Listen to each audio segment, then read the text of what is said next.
In this lesson, let's take a look at how we can do some low poly modeling in ZBrush. So we looked at using Dynamesh. Let's look at a different workflow, and that is doing something more akin to polygon modeling or box modeling that you might do in another application.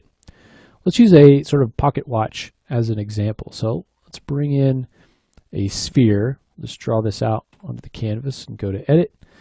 And let's come down in the tool palette to initialize. And I'm going to make this low enough resolution where we can really tell. So let's do something like 24 by maybe 16. Let's align it in the Z. And then let's take that Z size down a little bit so we get kind of a good overall shape for it. So maybe something like that. And let's make that a poly mesh.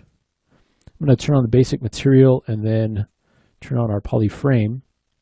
So one way to do this, because it's so low res, is we could just come in and start to set up some polygroups here. So remember, Control and Shift, making sure that we have the select rectangle on there. We can come in and say, okay, I want to do the sort of the face or back of it. Let's hit Control W to polygroup that, Control Shift to click again, and you can see we've created a new polygroup there. Let's say that's for the back. And then let's also do the front, but let's go up a little bit higher. So I want to completely enclose that loop there. Control W, and again, Control Shift to click. So now we've defined those as polygroups. If we go into Subtool, we can now split those apart based on the polygroups. So go to Split and just do a group split. It's going to ask us or tell us really that it's an undoable operation. We'll say, yep, that's okay. So now each subtool has been separated into different pieces. So we have the rim, and then we have the front and the back.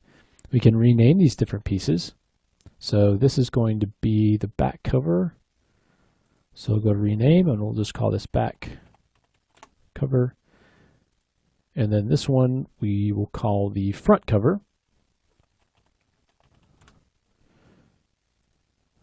And then this is our rim, although if we save the Z tool, it's going to take on that name. But for now, we'll just call it the rim or bezel. Let me turn these off. And I want to be able to see the whole thing, so I'm going to turn display properties to double. Okay. Now we want to do some kind of low poly modeling on this. To do that, we can use ZModeler. So we'll go to Brushes and open that up. And we want to come down to the bottom to ZModeler. And we'll activate that. Now, the ZModeler is context sensitive based on the component that you're hovering over. And it actually gives you an indication of what it's going to do in text form. You can see if I hover over a polygon, it's saying I'm going to QMesh a poly, or point, it's saying move points by brush radius, or edges, insert edge loop. And so to activate or to kind of configure the ZModeler, we're going to hit the space bar as we hover over those different components. So hovering over a single polygon gives us options for all the actions that we can do. So this is what we want to do to the selection. This is how we want to select our components. So it could be a single polygon, all polygons. So basically the kinds of the number of polygons that are going to be affected, how we select that. And then there's some options down at the bottom. And you can see if I hover over a point instead, there are different options. So you can have these tools all set to different things based on the type of component that you're moving over. And it's all activated via the spacebar. So let's say we want to add some thickness to this. Okay, so what we can do is hover over a polygon. And we can either do QMesh or an extrude. QMesh will allow us to do that extrude as well. And we don't want to affect just a single polygon. Okay, if we did that, you can see it would just pull that one out. We want to actually affect all polygons. So let's switch that to all polygons, and we'll leave everything else alone. Now all we have to do is come in here and pull this in to create the thickness. And you can see it just created sort of a shell there, the new poly group. Okay. Now what if we want to add a little bit more detail? For instance, up here around the cover, we want to have kind of a rim sticking out. Well, we'll go to Edges, and already it's set to Insert, and it's set to Single Edge Loop. So if we just click on our edge and drag, we can add a new edge loop right in there. Now let's say we want to extrude up, take the draw size down, we want to extrude up this loop. So again, we'll do QMesh, but this time we'll do a poly loop instead of all polygons. So now, if I click on this, I can just pull that loop up very quickly. Now, if I want to tighten this up with some support edges, the edge tool is already set, so all I have to do is go in and add that in. If I want to kind of sharpen up this side, same sort of thing.